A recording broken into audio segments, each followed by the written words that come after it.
You've sat in a room full of people, surrounded by noise and laughter, and felt completely, inexplicably alone.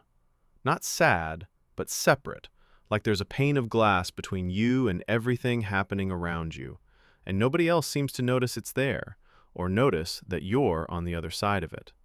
You have tried, and whoever you explained it to said something like, "Yeah, I get that sometimes," in exactly the tone that made it obvious they really don't. If something in that landed somewhere for you, you're in the right place.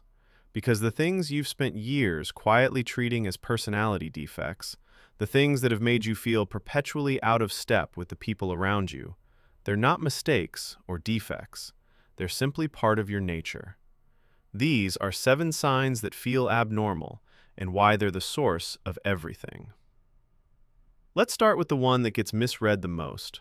After a full day of people, even ones you actually like, sometimes people you love, you come home and you're not just tired, but hollowed out in a way that sleep doesn't immediately fix.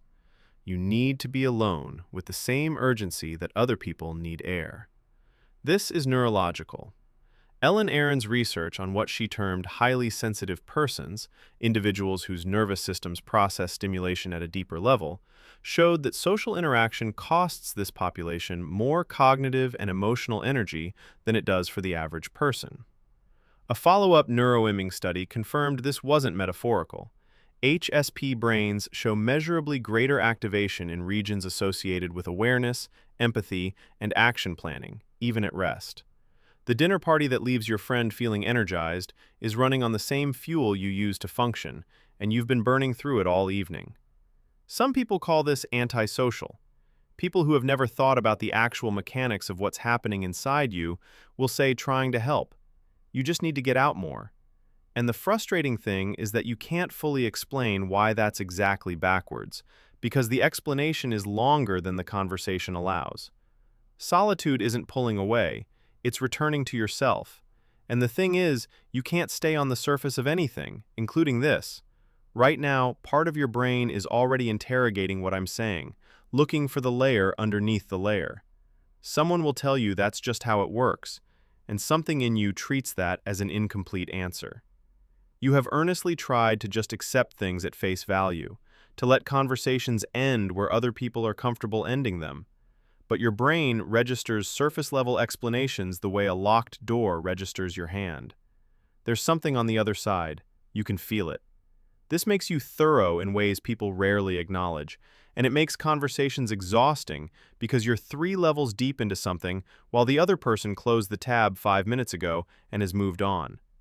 The thing about being attuned to what's beneath the surface is that it extends to people, too. You catch things. The half-second pause before someone says, "I'm fine." The way a room's energy shifts before anyone said anything that explains why.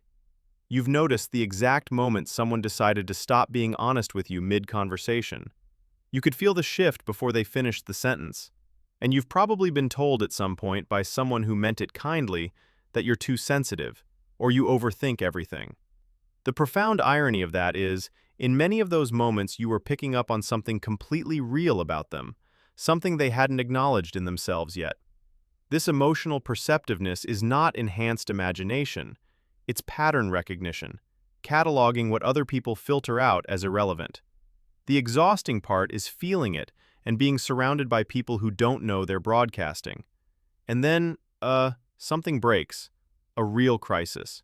The kind where others start unraveling, where voices get louder and decisions get worse, and the room starts to feel like it's contracting.